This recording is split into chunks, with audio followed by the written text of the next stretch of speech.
Everyone, KP here, bringing you another KP Talks video here over Nationals. This was a really emotional Nationals for me. I'll get more into it later, but last year I had the day one skip, and day two I went 0-2. And that was the first time in a very long time that I did not perform at a high level event. Um, Especially last year. Last year, I felt like I prepared and brought decks I believed in and didn't have great variance. And there wasn't very much to learn from, which kind of left me in a situation of what did I do wrong, and there wasn't an answer. Um, the only thing I could think of is at the deck building stage of the level of the tournament, did I bring something that I shouldn't have brought? And I truly believe that the two decks I brought were good. So I don't know what I could have done better last year other than that, just because of variance. But it made me it crossed my mind to think, when's the last time I've had bad variance in any card games? And it's it's been a while, and that made me feel a little bit better because I can't even remember now when's the last time I've had bad variants. Because I've played decks with like six dark card. I played the Chaos Arc deck back in the day. Um, and I never got screwed with too many dark cards. I played Chaos this tournament. I only one time did I get screwed with too many dark cards, but it didn't matter because I was still presenting lethal. Um, I did 4 damage with between Astinian and Luna Freya, and then I had 5 dark cards in my hand out of 6, and I could still special 3 times. So that's not necessarily a bad hand. Um, Anyways, a lot of what I do at these tournaments is no matter win or lose, I do a lot of reflecting. And this year I also went 0-2 on day two, um, which stung even more because, in my opinion, the bar was lowered. You did not have to get top four to go to Worlds anymore. You had to get top 12. And you only have to win once. And I couldn't even do that again. So it sucks. It does. But it is what it is. It's card games. Um, and I'm here to watch my feature match of the weekend and go over it. But the two decks I brought were Mono Earth and Chaos Aggro. Chaos Combo, Chaos Turbo, whatever you want to call it. I think it's more of a combo deck than an aggro deck, but I'll get more into that later. I ended up 13th place, so if for some reason miraculously somebody in the top 12 doesn't want to go, I'm already going to be in Japan during that time anyways. So who knows? Maybe I could sneak in. I don't know. But I'm not going to rely on something like that. Uh, 13th place, still not the worst. I still ended up getting that Warrior Light card, but honestly, what stings the most for me is I went to 0-2 on day two, 2 times in a row. So,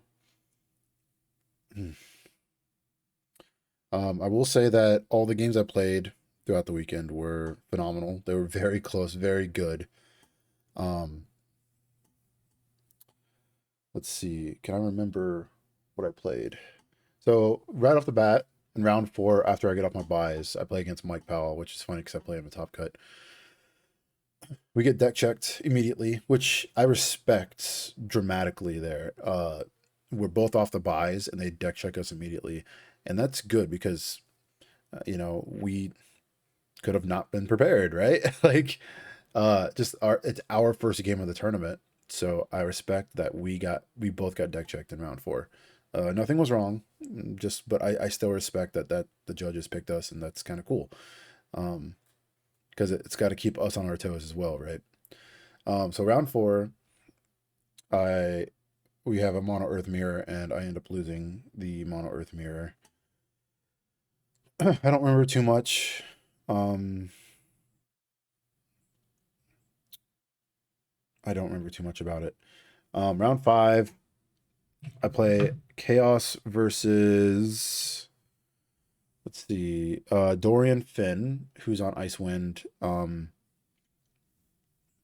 I don't want to sound like I'm talking trash here, but that's one of the easiest matches Chaos could have. Um, it was actually kind of funny when I played against Dorian. He won the die roll, played some backups, and then he's like, "Please no chaos, please no chaos, please no chaos." And I'm sitting there thinking through my turn of like, do I want to go for it this turn or not? Um, and I just flash him a chaos. I'm like, "Oh, I'm sorry, bro, it is chaos." He's just like rats, and yeah, I end up winning that match. um, round six, I play against Leo Marcos. He's on chaos and I'm on mono earth, and I don't know what he's playing at that time.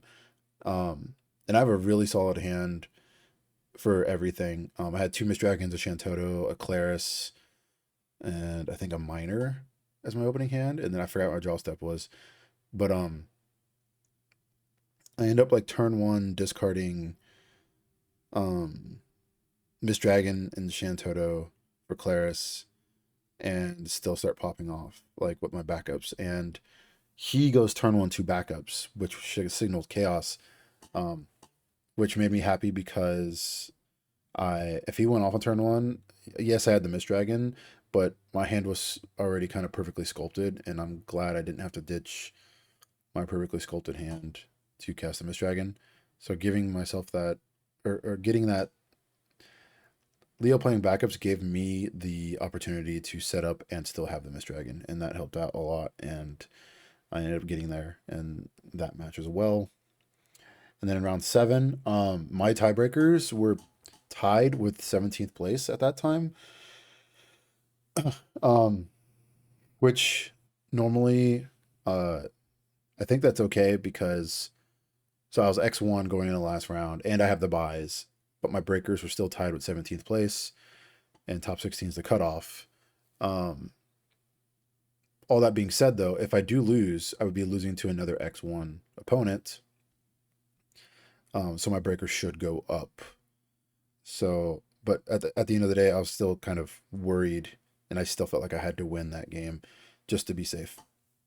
And I do. I play against DN, um, and he's on Earth, and I'm on Chaos, and we have a very very close game.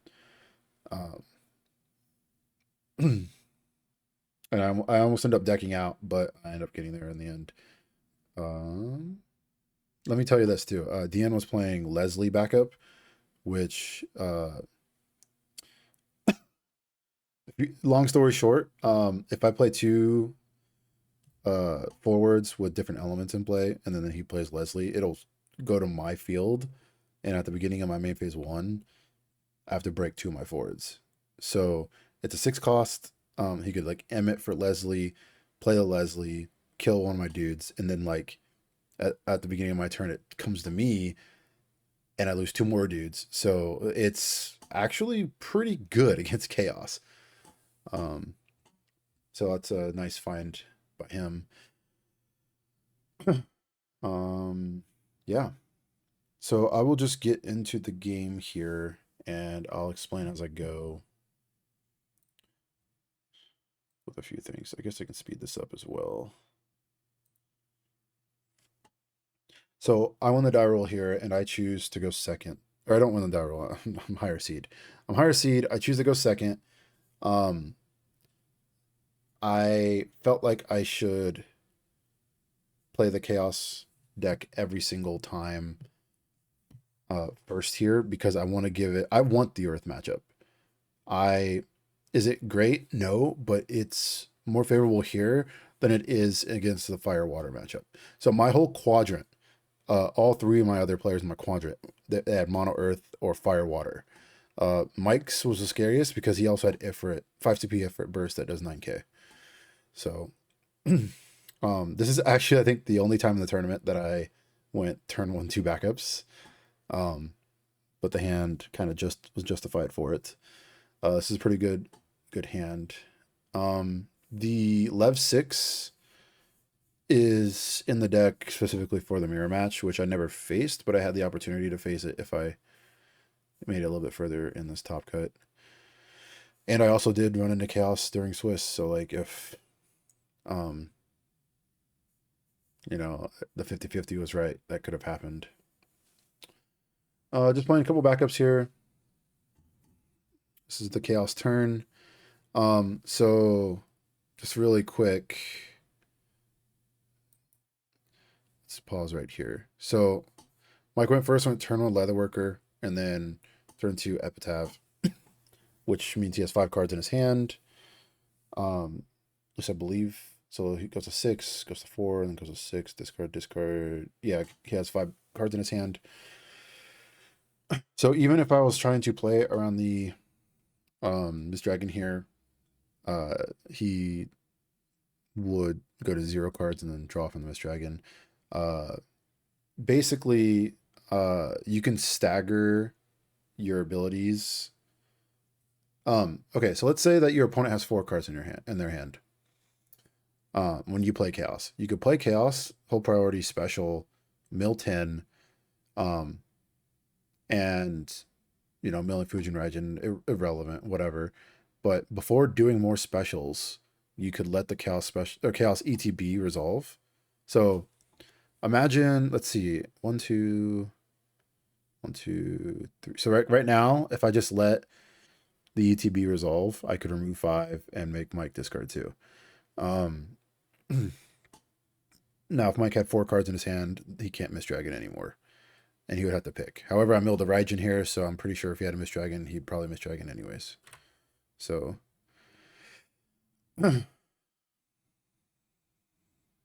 he has a Mist Dragon, but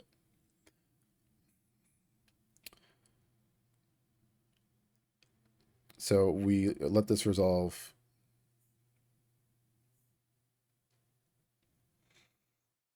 And I am removing 5 to make Mike discard 2.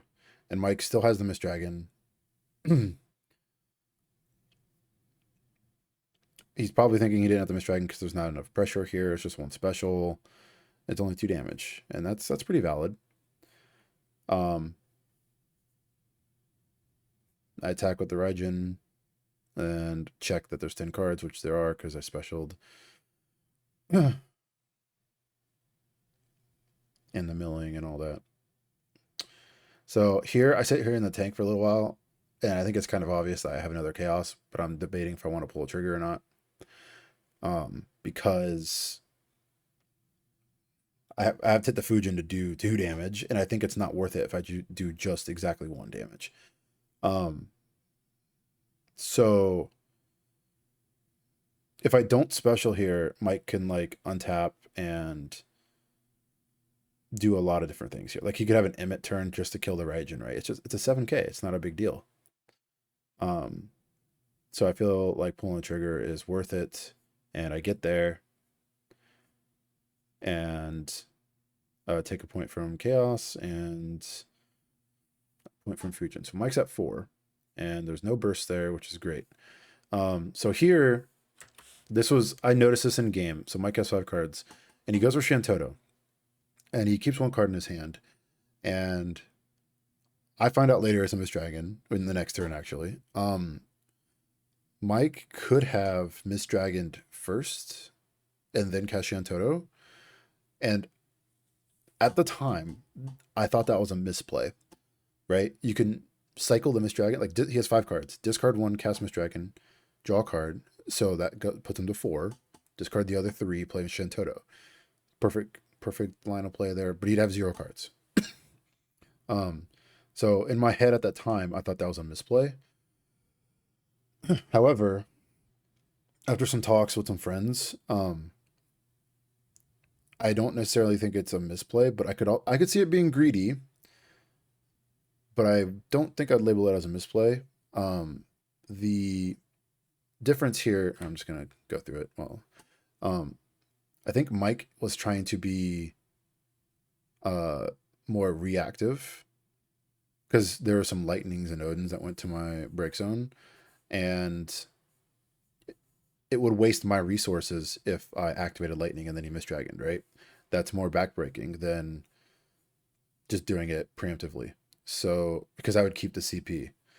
And I think Mike wants to do that kind of exchanging of resources as much as he can because I'm going to deck out.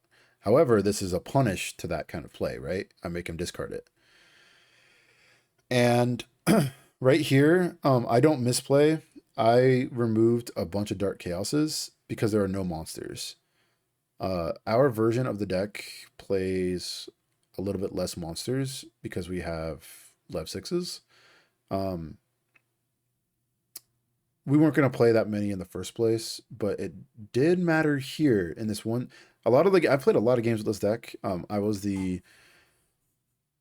I would say like probably the main tester of our play group for Chaos, and um, it's only happened twice where we didn't have enough dark cards for the Earth Chaos in our break zone. Unfortunately, this is one of them. So uh, it'll end up mattering late game. Like he's gonna miss Dragon anyways, so that won't matter here. But in the third game, it will matter that I don't have enough dark. So because I'm pretty sure it was the third game. I might be misremembering. So Mike says draw go, and I'm sitting here thinking, does he have a Titan? Does he have nothing? There's no way you'd have nothing, right? And I was also thinking the same kind of thing, like, does he have a Mist Dragon or not? Hitting this Ingus kind of sucks, but I do have to attack.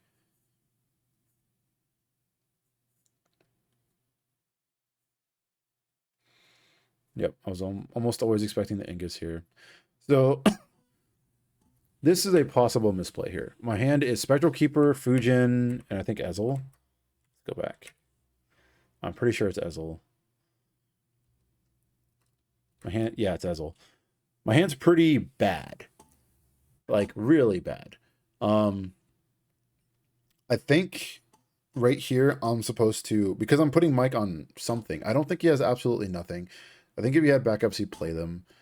I don't think it's worth really representing too much here because almost every single situation I'm gonna go for it anyways. Um, like if he emptied his hand, obviously I'm gonna go for it. And I'm gonna go for it here because he didn't empty his hand still. So like in that case, if you have backups, you might as well just play them, right? So, however, I do think this was a misplay, and I should have started with like Leo or even Luna Freya for the turn. I think Leo is kind of where I'm leaning towards because um, I think I was hesitant at the time that maybe he had an Emmet in his hand, but then like couldn't get too much value out of it, so he didn't play it, right? Like let's say he had like Emmet backup in his hand. Like if he discards the backup to play Emmet, he has no hand. Search for a 6-drop. Wait, there's no 6-drop he can play in his deck, so there's no reason to play the Emmet really. Especially because I have lightning in my break zone, so there isn't too much value into doing that. But I also kind of I either put him on a summon or an Emmet in his hand, and it turns out he had the Mist Dragon. I don't remember the other card, but searching for the Emmet here is like huge. So I think Leo here and passing not only somewhat plays around Mist Dragon, but it uh, also kind of forces him to commit some cards. And the other thing is he has the Mist Dragon in his hand. That means I cannot act first on the lightning. If I do, then he reacts and I lost resources. Whereas like if I just pass turn right here, then he has to either Mist Dragon on his turn or on my later turn. He wasted 3 CP if I just say pass, right? I can just have that pressure, added pressure at a future turn. But instead, I'm going for it first and foremost, and he has the Mist Dragon, so I get blown out. Uh, I think there is some merit to go for it regardless. However, after this Ingus burst, I think part of me thinks that like he bursted Ingus, so I should just wait anyways. Because if he's waiting on his Mist Dragon till his turn or till my turn again, the longer I play that waiting game, I think I can do that because I can react. Like imagine if I like Cal Special again, for example, and then he Mist Dragons. Well, then I can use Lightning, right? Just I can react to his reaction. I'm technically winning on board. I don't have to pull a trigger first. He has to pull a trigger first. Um, that's kind of the short end of it. And Leo, yes, Emmett can kill Leo, but let's imagine the Ingus Burst wasn't there again. Like Leo's still a threat. It still does its job, and I can still play Lightning for my break zone if Mike like main phase 2 Mist Dragons. I'll just respond with Lightning, put it into play. That's my point. I feel like this play was greedy. Not like I'm calling it a misplay. It's not 100% a misplay, but I definitely think I should have hit the brakes when I hit that Ingus because at that point it's like, okay, he has to be proactive. Let him be proactive. Let him do something and then counteract with a big push. That's kind of where my mindset is. But here I'm going to discard Fujin, and it's the second Fujin to activate Lightning. The other thing is, like, imagine a scenario where I could activate Lightning again, and that could happen in a future turn. But now Mike gets the best of both worlds, I guess is my other point here. And that could be devastating for me.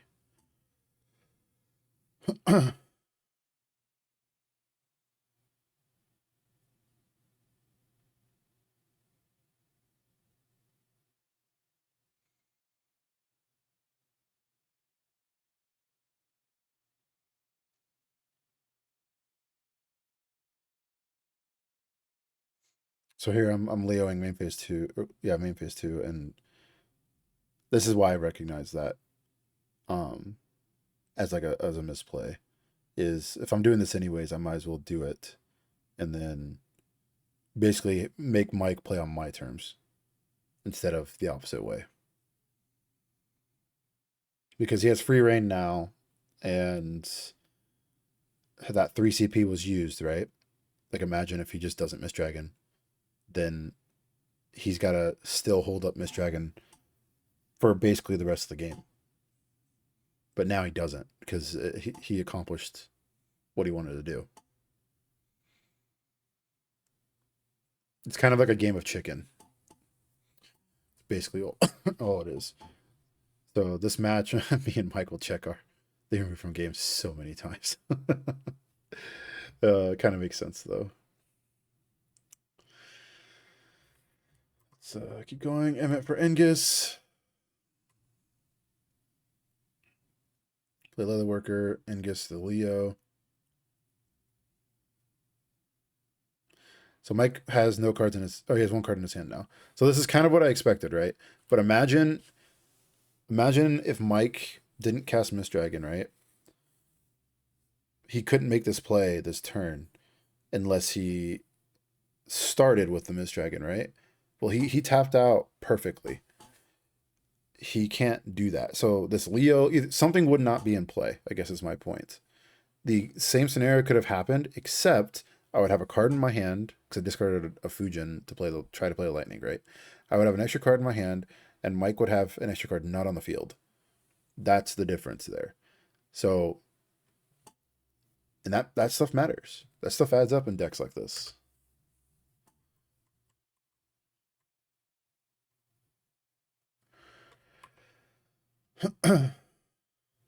So I think in this scenario, I'm basically looking for a home run.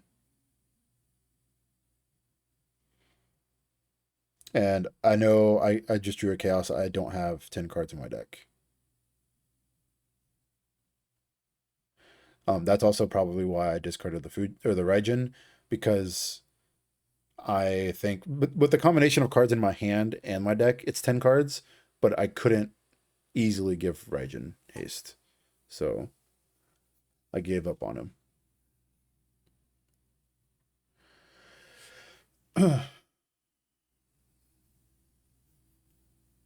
Kira Cloud, the Leo, and this is just me being desperate, right? I don't think I can win here, to be honest.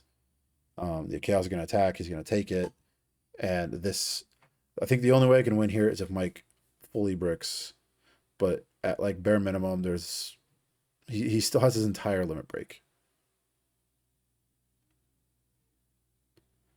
But I think the only way I could possibly win here is cheese. So something I didn't mention at the very beginning of the game. I'm just gonna zoom through here. Une, yeah, and I think this is the turn I deck myself out or something. I take two, and then the next turn I deck out. So I point out also, right here at the end, or maybe, yeah, I pass, and then I flash a Sophie. Um, it never happened, but it almost happened once in the tournament for me where Sophie was a kill. But it still hasn't happened for me yet, and that's not exactly why it's in the deck, but it's there for its elements, and you just never know, right?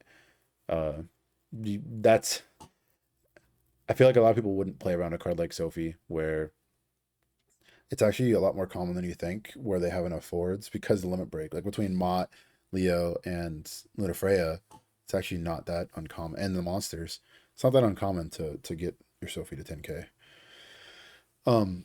Something I didn't mention was at the very beginning of the game. Let me go all the way to the beginning.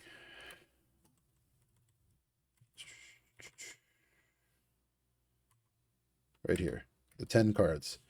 Three Estinians were milled, and in my opinion, this deck plays on like thin margins, and I think Estinian was a great addition to the deck. This version of the deck, anyways. And it's a card that you absolutely need. If you don't, well, need to for reach, I should say. So when I noticed immediately I milled three, it's like I cannot make any mistakes for this entire game, and in my opinion, I did.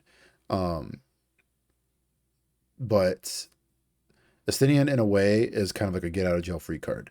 Um, there were some games where, like, this is between like me and Lopez. I've seen games where it's just like, oh, we bricked on our hand. It's like, okay, well, turn one Luna Freya, whatever, then miss on Luna Freya, right? Um, or we only have one chaos or one chaos special or whatever. That's not good enough, so we don't go for it, right? So we Luna Freya. If we miss, that sucks. It is what it is. But we could like warp Estinian after that and say go. Next turn, it's like attack for 3 damage. And then um after that, it's like, okay, well, in theory, by the way, you can like kill on that turn. Like you can chaos and double chaos special, hit Fujin Raijin, right? You can actually, in theory, win. So, um, it's very interesting. Well, actually, I guess we got Thornton's. So let's see, going second, discard three, zip 4 cards. Play Luna Freya, go up to 5, discard 2 for Stinian. So you have 3 in your hand, draw 2. Discard, yeah, you have exactly enough. You can technically, theoretically win on turn 2 that way. Because Estinian does 2, and then Luna Freya, and Fujin Raijin, and then double Chaos Special. Yeah, it's 7. Um, so, um, previous versions of the deck had Thornton in it, so that made it a decent amount easier because you switch from your card in your deck and you're drawing the Thornton, right? So, anyways, I milled 3 Estinians, and that is a huge reach card. There were a lot of times we had bad hands because the deck has bad hands, right? You draw cards you want to mill, not cards you want to draw, or you draw too many dark cards, or there's a lot of bad hands. And Estinian cards like Estinian bail you out. I know some. We were playing a little bit of Cindy as well, but we ended up not playing with Cindy because the milling of one card of yourself has become relevant. And we didn't want to take that risk in this tournament, so we didn't really like Roche either.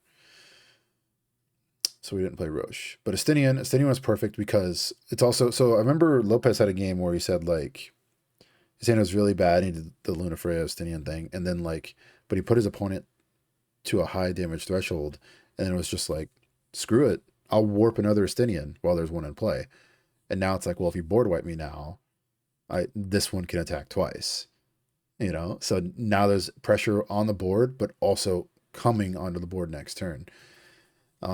I definitely won a game in Swiss similarly where Luna Freya Estinian did its job. And then before I did anything chaos related, I've already dealt 4 damage, and I just played chaos and triple chaos special. That happens.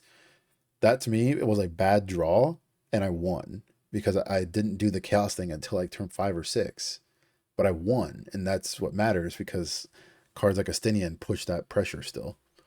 So it's really interesting. Um, yeah, I'll go on to the next game.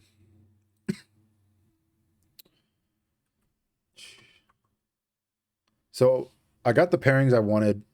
I wanted to play against Mike's Earth first game, but I think if I played just a little bit smoother and if I had a little bit more variance in my favor, I think I would have got there. Like if I milled another, I forget if there was an Odin or a Lightning. If I milled another copy of one of those, it would have worked out. If I, um, there was another thing. Oh, the miss him top decking a Mist Dragon. After I'd make him discard a Mist Dragon, that was a little bit brutal. Uh, if I didn't mill 3 Estinians, that was kind of brutal. But that all happens, right? Like that's part of it, and that's also why it was a very very close game.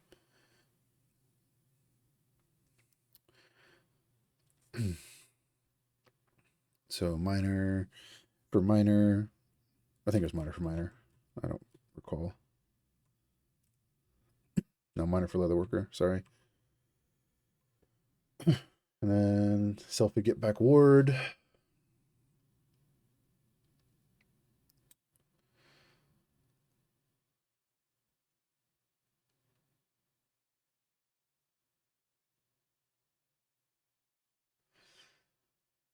Something that my team was in high debate of was this Heck 3 in the deck, and I was not a big fan overall.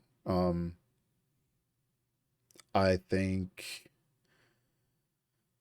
I think that 3 Une is correct, but I'm not a fan of Heck 3. Uh, and I'd never cast it all tournament, but we always felt like the Earth Mirror was about getting ahead and staying ahead. And it's a card that can work out, but my concern with that is like if they ever go to 5 backups, then you never want to cast your Heck 3. So let's see. Mike goes Tyvis for Axstar. I'm expecting a Zidane here. And he does. Axstar and Zidane. And I don't know what Mike's going to take here. This is an interesting pick. And Leo, it kind of makes sense. And I draw a Warrior Light here on his attack. And I'm like, okay, is he just going to aim for Leos and Warrior Lights? Or is he going to take my backup now? Because the Warrior Light's technically a dead card now, outside of if I'm going to cast a Une. Which I end up doing that, actually.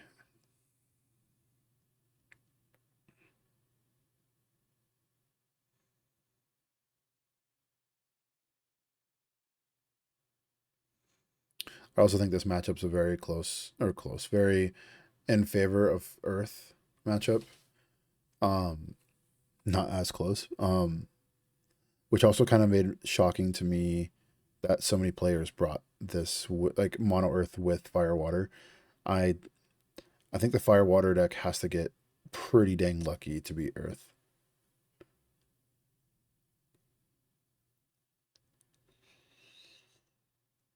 Oh, this is worth talking about. I Clarist for exactly Leo. I didn't go get Epitaph. I didn't go get Kolka. I got exactly Leo. Um, and that's because my mindset was I'm gonna cast the Sune discarding Warrior Light already. And Mike is gonna probably like try to keep ripping these cards out of my hand. Well, and I don't want them to be damaged. So, in my opinion, the safest place for them is in the break zone. Mike has exactly one demon in his deck for interacting with my break zone. So, my mindset has, whether it's right or wrong, I'm not sure.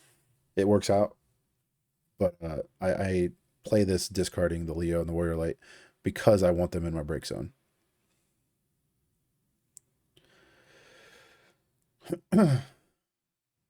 I bounce a Dane and selfie here.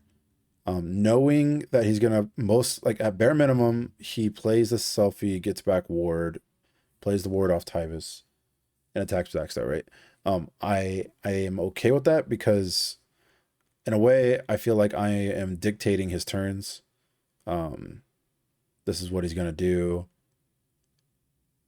Can you find something better to do? Kind of a thing. Because I'm okay with that because during all of this, I'm still setting up.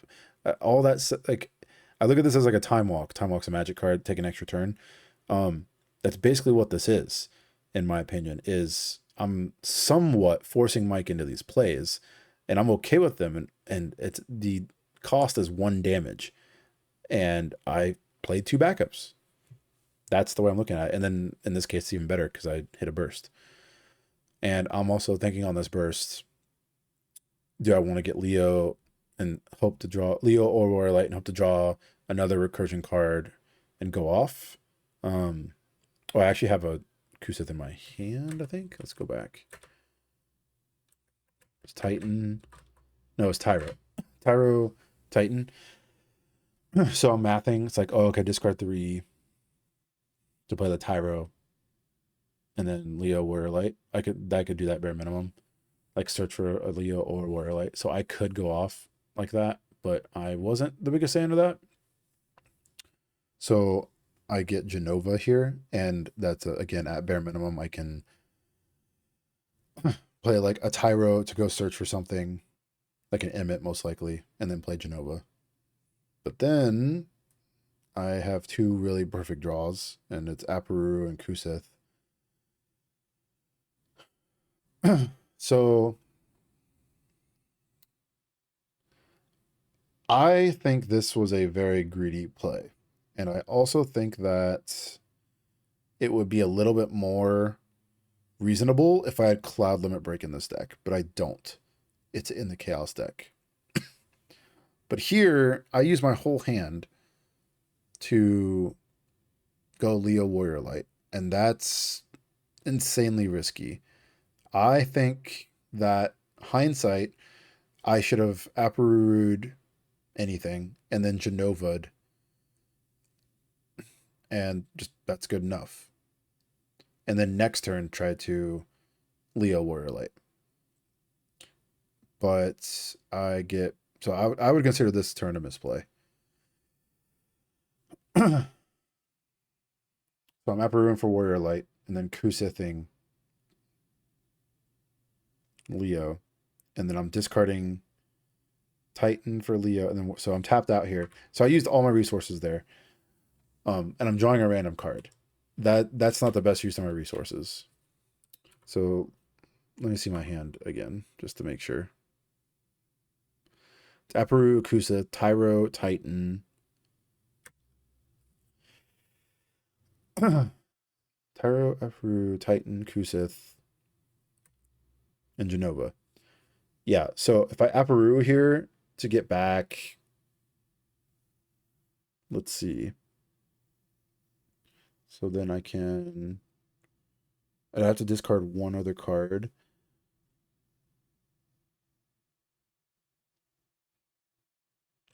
I could probably get back Leo here.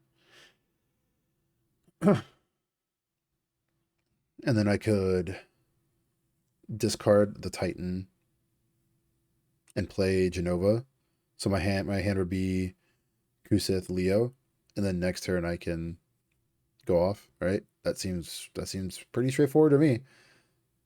That's just like a way better. Now Mike would still have his Tyvis, but it'd be his Tyvis versus my Genova 5 backups, Leo, Kuseth. Like that's really good still though.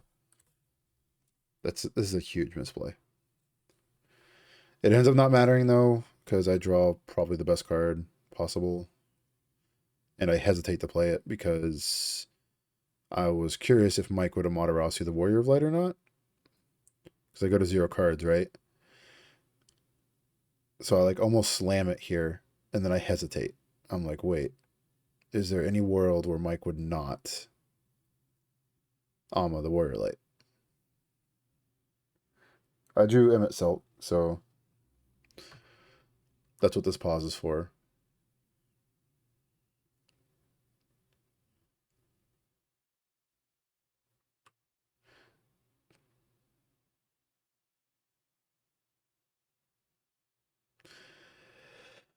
I go get Montleonis. So, and a damage and Axe Star, which is huge. So again, at bare minimum here, like Mike could like, I was assuming Mike has another like 3-drop warrior of some kind, but Mike could like Zack and then play a warrior.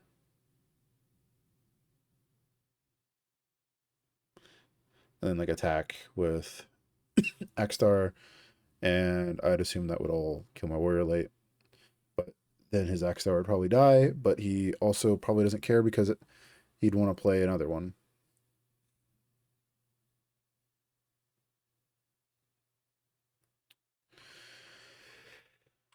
All right, so Mike goes for a home run here and hits with Luna Freya, hits the left 6.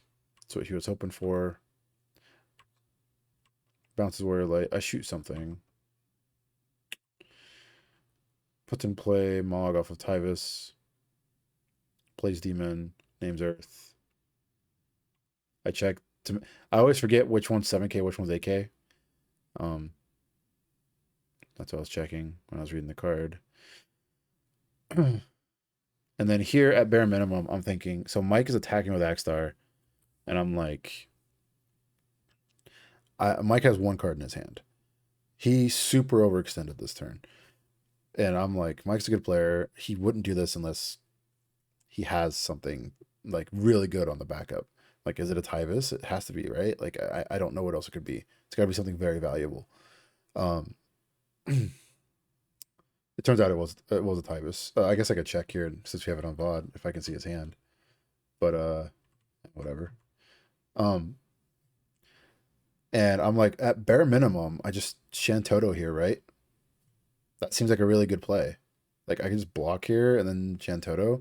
Or if I Shantoto, like if I don't block and then Shantoto, then 2 Axstars are removed. So yeah, I just blocked the Tyvis. So at bare minimum here, I Shantoto LB. And Mike is okay with that. Or maybe not okay with it, but he has a backup plan when I do that, right? But I draw the 3rd Leo. So I no longer want to Shantoto LB. Which is kind of insane, again. And then I just kind of take off with the game here. Montleonis back Genova, attack with Warrior Light, shoot.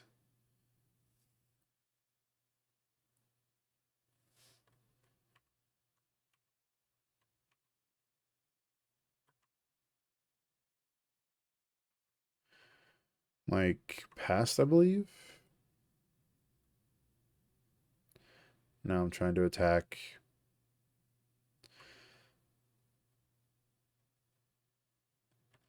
And I believe I ended that game with Mist Dragon Ama. Yeah, I show it Mist Dragon Ama, and I have a Leo in play so I can Ama. So I wasn't too worried as long as I kept the Leo alive. So yeah, kind of ran away with that. But I definitely did misplay there, and I wasted a lot of resources, and that's not the right way to play Mono Earth. So we go to game 3, and this is the matchup I did not want to face. If I won game one with Chaos, I felt extremely comfortable here. But instead, I'm playing the matchup I don't want to face because Mike has Ifrit bursts, and that's a problem. um, it's a problem because it's just an additional burst I have to dodge. Hindsight, Mike didn't burst, so it didn't matter, but it definitely gives him better chances to beat the Chaos deck. So,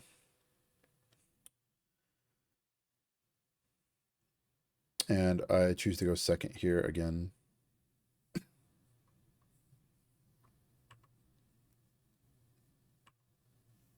I think most of the times I would prefer to go second with the Chaos deck. Not always, but most of the time.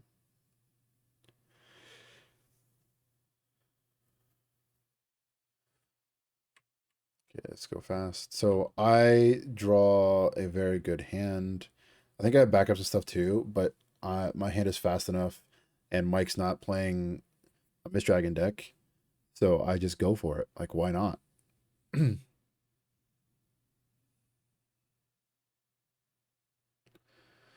And milling Fujin and Raijin here is insane. However, I have a Tonberry and a Chaos and an Earth Chaos. So I have 3 total to remove off of Chaos's ETB.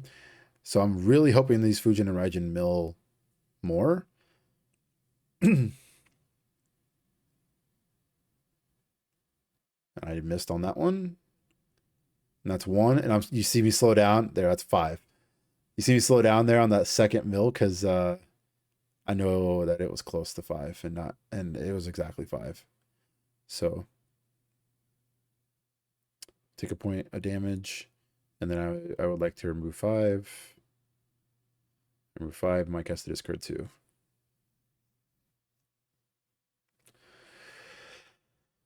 So here you'll see me tank because I have an Earth Chaos in my hand, and I need to decide: am I specialing again for damage, or am I playing Mott? And the benefit to playing Mott, which Joe caught on in the commentary, is because um, the Ifrit. These are all 9Ks on my board right now. If he bursts Ifrit, yeah, it kills Mott, sure. But I'm still dealing the damage this turn. So what I was scared of was, am I throwing away a damage by playing Mott, or am I specialing to do that damage? And I don't necessarily need the mills right now because I hit Fujin and Raijin. And I have exactly 10 cards. So it was actually pretty tough to decide what to do here, but I ended up because I was taking a little while, I ended up erring on the side of I want to play around bursts. So does it play around all the bursts? No, but it plays around the 3 efforts, and that matters to me. That's why you see me like a little agonizing here, because it's like this matters. This is 1 point of damage.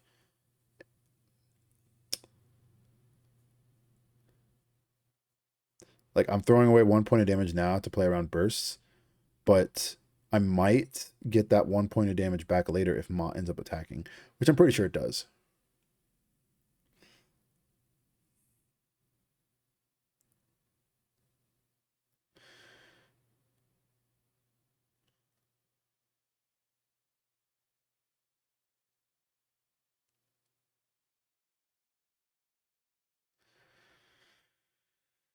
So here, I'm basically thinking Mike has to Axe Star me. If he doesn't, then he's going to die. Are basically already expecting it. Okay, there it is. And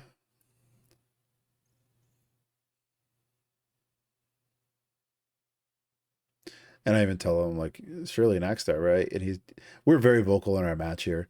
We had a good time. And he's like, no, I got the Axe Star in hand. And I'm like, so you're just most likely getting ward then, right? He's like, yeah, probably.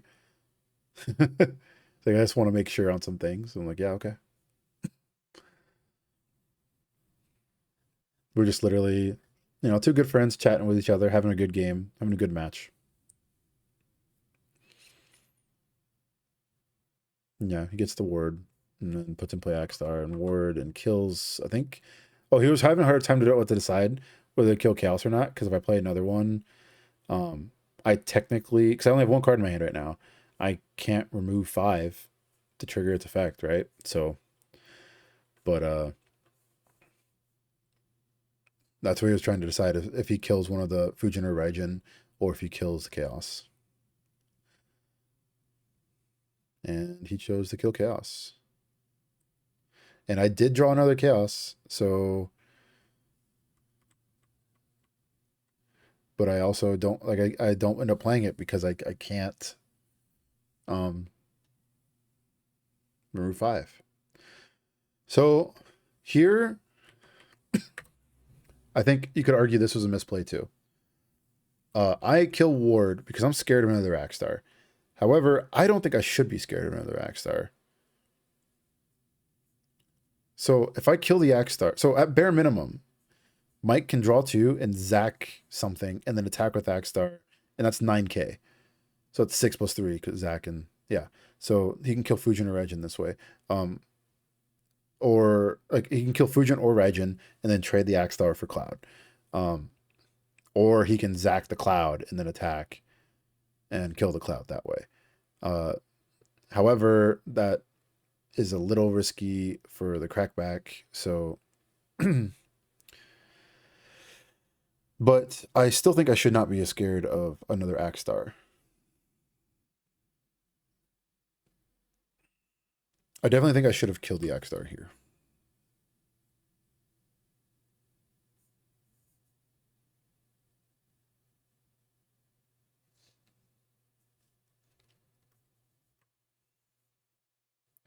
And yeah, so Axstar ends up killing the Fujin.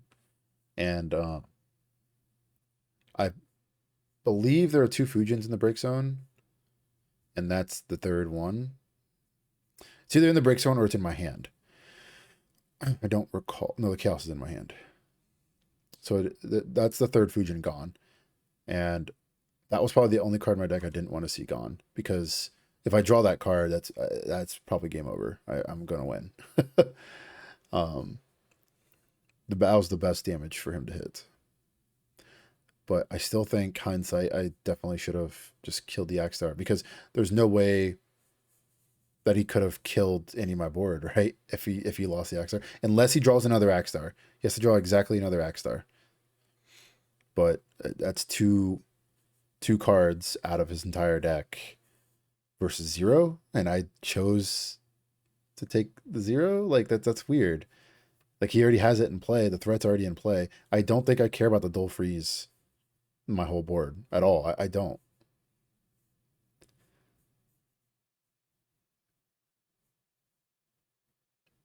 I care more that my board is dying, not that it's still frozen. So hitting 5 damage here and none of them are bursts, that's lucky against Mike. That's a I felt like I was gonna win this game. But I see a lot of mistakes here. And this one ends up costing me. I think I played pretty sloppy in this match, and it shows.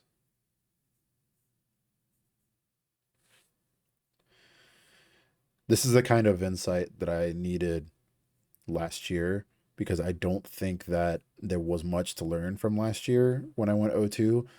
There's so much to learn from these 3 games. This is what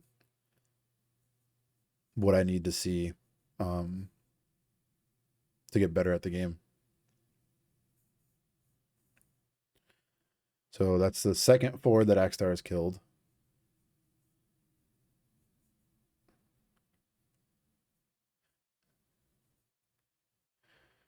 And Cloud is frozen. So this is my last turn of the game. And I already know, like, I am likely to die. I have Ezel, Alisei, Chaos.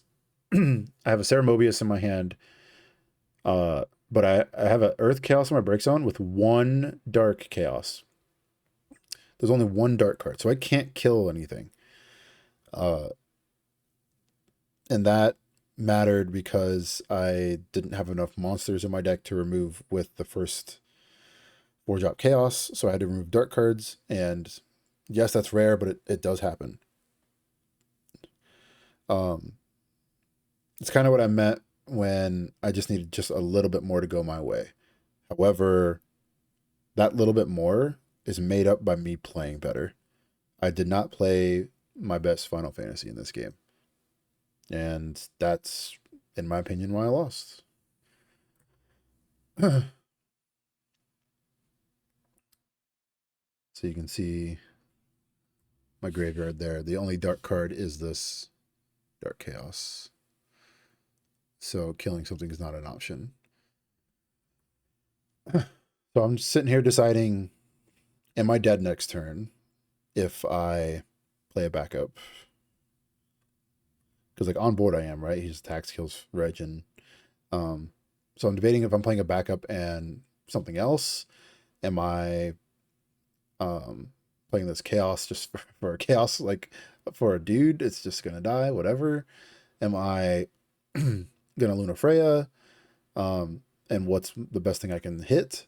Which there's exactly one burst in my deck left, and it's a Love 6. And is that even good enough? Yeah, there's a lot of things going through my head here, but I end up Luna Fraying and hitting the Love 6, or not hitting Love 6. I don't remember what I hit. It's not good though. I think I hit blue. Oh, I take the Chaos. Took the Chaos and passed because I'm trying to Chaos Special next turn. But there is no next turn because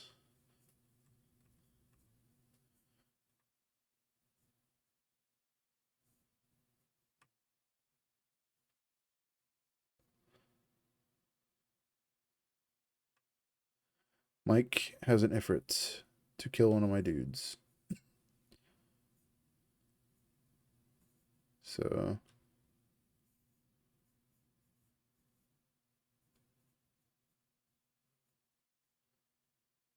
just making, yeah. And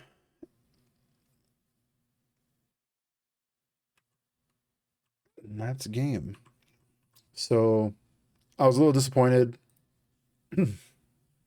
but there's a lot to learn there. Um, and it's hard. It's hard to lose like that. Um, those games were great. They were very close, razor thin margins. But in a deck like Chaos, they all matter. So congratulations to Mike for making Worlds. It's always a pleasure playing against them. Super fun games. Um, so let's go to the decks, shall we? This is the deck I played at Nationals. It's on Materia Hunter right now, so I'm not gonna put the link in the video, but um, basically, the reason for we wanted Sophie is there's like a backdoor win with your monsters and your limit breaks to sometimes get that last point of damage. We also wanted another 2-drop and or Earth card for Chaos because it's really hard to use this in this deck, so it kind of fits. It's like the fourth Ceremovius. That's the way I look at it. Um, Love 6. So we used to have Cleon in the deck. And we found ourselves only winning Cleon against Earth for Mist Dragon, for specifically just Mist Dragon. However, you can play around Mist Dragon. If you are going second, they go like turn 1 backup, right? So they have 4 cards in their hand. If you go off, and your first mill with Chaos is 5 things to remove, then you remove 5. And now they're down to 2 cards in their hand, and they can't Mist Dragon you anymore. So then you special again and try to hit your Fusion Rising after that. So that made me feel like we don't need Cleon anymore. If they burst, yeah, that makes up for that card, right? That kind of sucks. But also sometimes when you can go with Cleon and then go off, right? That's the nuts, right? But they could just like Shin Total Limit Break and your Cleon did nothing except you lost 2 cards for no reason. And those 2 cards for no reason lost you the game. So you need it to be effective for, in my opinion, for you to play that card. And the only cards I found effective cast wise were against Cleon. Like for Cleon to be maybe happy with was if they were casting the Lev 6, or if they were casting Mist Dragon. Kuchelin is a pain, but I wouldn't be playing Cleons specifically for Kuchelin. So Astinian's great. You should play it. I don't have much else to say about Astinian besides it attacks twice. It's a better Roche. It is added pressure for you present a board, they have to board wipe you. If you have a warped Astinian, they will still die if they board wipe you. It's kind of like a checkmate kind of card. It's great. Um, Lightning's lightning. It's great. Um, I noticed that Brian Berkeley was playing the 2-drop Odin. That's really interesting. I'd have to think a little bit more on whether I want to play that or not over this. But it is a 2-drop Odin is a 2-drop, and that matters for Ezel. So Alice is not that great, but it does matter to have a lightning backup in this version of the deck because of Astinian, and also it helps with lightning when you're bringing it back. If you just have 2 backups in play, and those are color fixers. Second Special Keeper is in here literally because we wanted the 20 lightning cards, and we needed a lightning monster, so we kept it in. We took out the Cleons and basically we took out Cleons and what else? Oh, we had Opus 1 4-drop lightning. This one as a 4th lightning until the very last second. So we took this out as a 1 of and 2 Cleons for 2 Lev 6s and the second copy of Spectral Keeper. And we wanted to keep the lightning count up. So there wasn't another lightning monster that we liked, so we stuck with the second Special Keeper. Nyx is great in this deck also. What else? Lopez, in one of his games, he said somebody was keeping his 4-drop chaos like dual frozen. So there's a game that he Lev 6'd his own 4-drop chaos to the bottom of his deck, and then they had a Shantoto in play, so he played this chaos for free, and that mattered. I was like, that's kind of cool. And then something else to say to note of also is some of the players in the top cut were playing Kuja in their limit break deck. Kuja's really good against Astinian. You can kill the Kuja while the warp triggers on the stack with chaos in your break zone, but without the chaos, it's just like, well, Astinian comes into play and Kuja doles it. That kind of sucks. But Astinian still, I would still play Astinian 10 out of 10 times. It's very, very good in this version. If I wasn't playing 2-deck format, if I was playing 1-deck format, this is the version I would play. And this is what I worked on a lot while testing for Nats. But I didn't really have a second deck to go with this. So, yeah. I like the lightning in this deck because there are a lot of scenarios where both players have no cards, or not no cards, like a low hand count. So this card being something like 2 or 3 CP, 9k haste is pretty sweet. So yeah, 10k even. And my opinion is Gilgamesh is still always king. Gilgamesh is just so good. The issue with this version, I guess, is Sid Randall. If Prish isn't out, but also maybe you just don't care about Sid Randall. But yeah, I like this version a lot. And then my Mono Earth is Mono Earth. Whoop-de-doo. I played Amma because I still truly believe that in the mirrors, you get ahead and you do everything you can to stay ahead. That's the play. If you get behind, then your win con is deck out. And you're the board wipe control deck. You let them do everything they want to do, and then you know, Shantoto and then Neo and whatever. Like you have to the game is no longer in your control, so you have to answer everything they put out every single turn, and that's really hard to do. So I like if you are ahead, this Amaterasu will let you stay ahead most of the time. So um, is there anything else to say? Oh, I would have played this. I think it was this version, something very close to this version of this monster deck with um Mono Earth as my two decks if there was no format change for Nationals. Uh, I think this deck is extremely good. It's still unfavored against Earth, but not by much. I think it's like 40-60.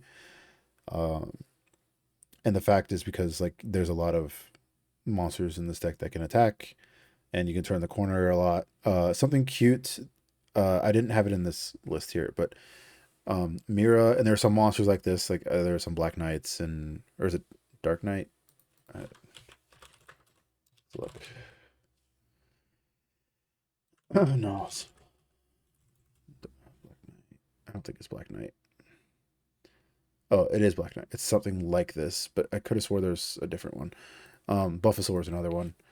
Basically, long story short, um, you know how people go like Leo Warrior Light and that doesn't start a stack? Well, if you have this Black Knight, or Mira or Buffalosaur in play, when they play Leo, a stack starts. So that means you can respond and kill the Leo before they play Warrior Light. Normally, priority doesn't pass and stuff because there's no stack, but a stack starts when a forward enters the field because of Mira and Buffalosaur or Black Knight. So you don't necessarily have to use Buffalosaur. You don't have to use any of those effects. You can just witch the Leo, right? Um, but that's a little trick thing that I wanted to point out. It's a pretty big deal. So yeah. Um, just a few things about the tournament, I guess. The tournament was ran extremely well, in my opinion. It was good to see a bunch of friends again.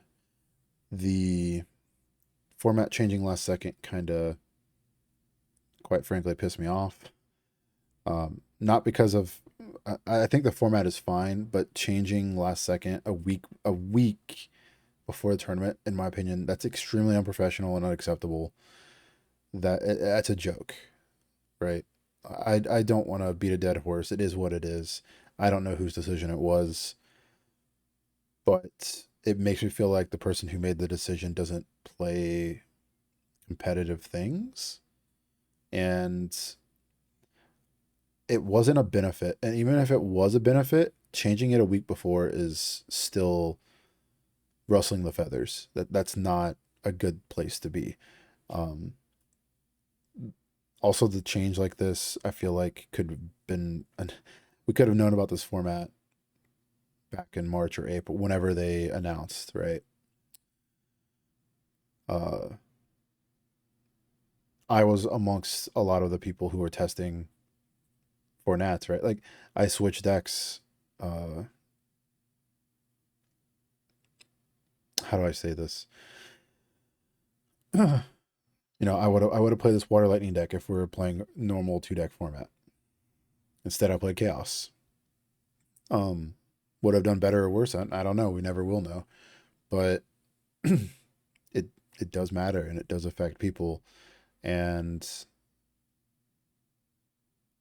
to me, it's more about the principle of it being a last second change that affects me more than it is the format actually changing. Um, Give me whatever format you want to give me. I'm gonna play it because I love this game.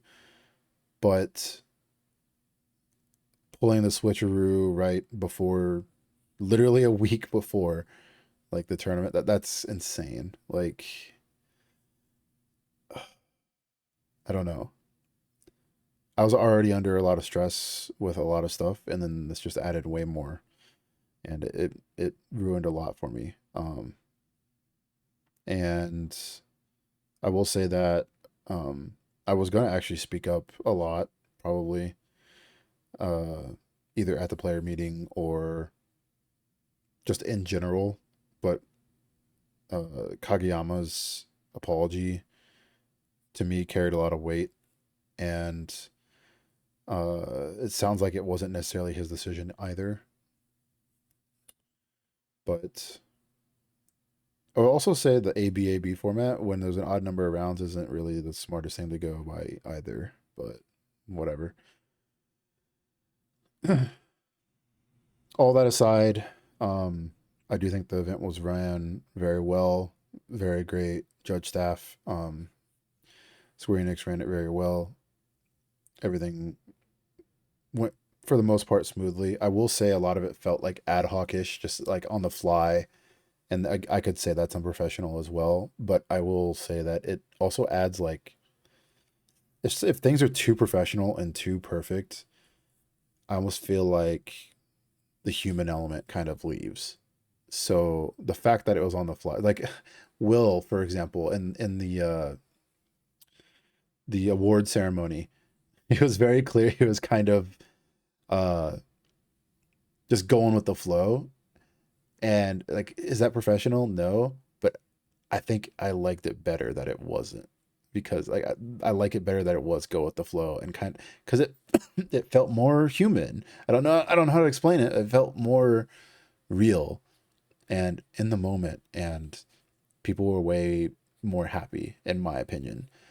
If it was the same old spiel, what they're gonna say kind of a thing, mumbo jumbo, I think I like it more when it's kind of more personal and realistic than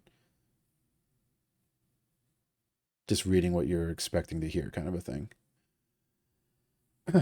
So I like that. Um, a few things I didn't like besides the format change last second. Um,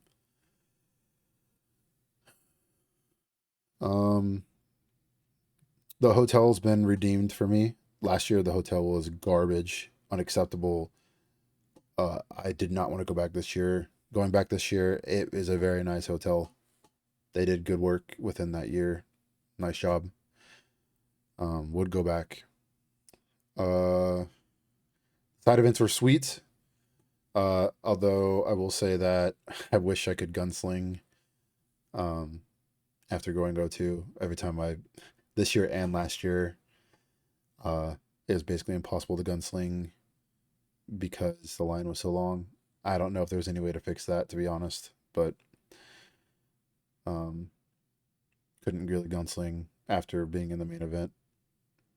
Um, and then there's some player things. I'll keep it short and sweet. We need to be better. And when I say we, it's only about a handful of people. But there are a couple people that were in day two, even that were kind of rule sharky, that slow played, got several slow play warnings, that were obnoxious and very loud, and didn't read the room and didn't quite understand how people were feeling based on how they were acting. And that's kind of disappointing. Um, and I think those people know who they are. So I don't want to go too much into it, but it's something that stands out to me, and I don't know if there's anything we can do about it. I don't know if there's anything the judges or the staff can do about it. I mean, realistically, if you get, I don't want to go like this far, but at what point is too many slow play warnings too many? Right? Is it when do people get penalized? I don't know. When do people get penalized for being loud? I don't know. Um, I will also say that um,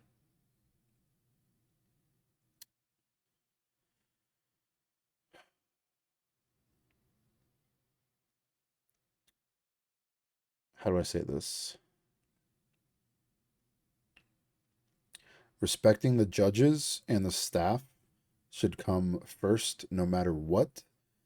If anybody ever disrespects the judges or the staff or lies to the judges or the staff, they should probably be DQ'd. And I feel like that didn't happen this weekend, the DQ part.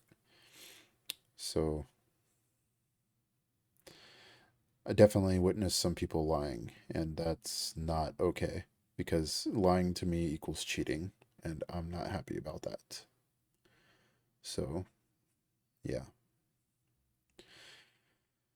Anyways, I think that about wraps it up. Yeah. If you have any questions or want to share your nationals experience, feel free to leave some comments or reach out and chat with you guys soon. Thanks for watching.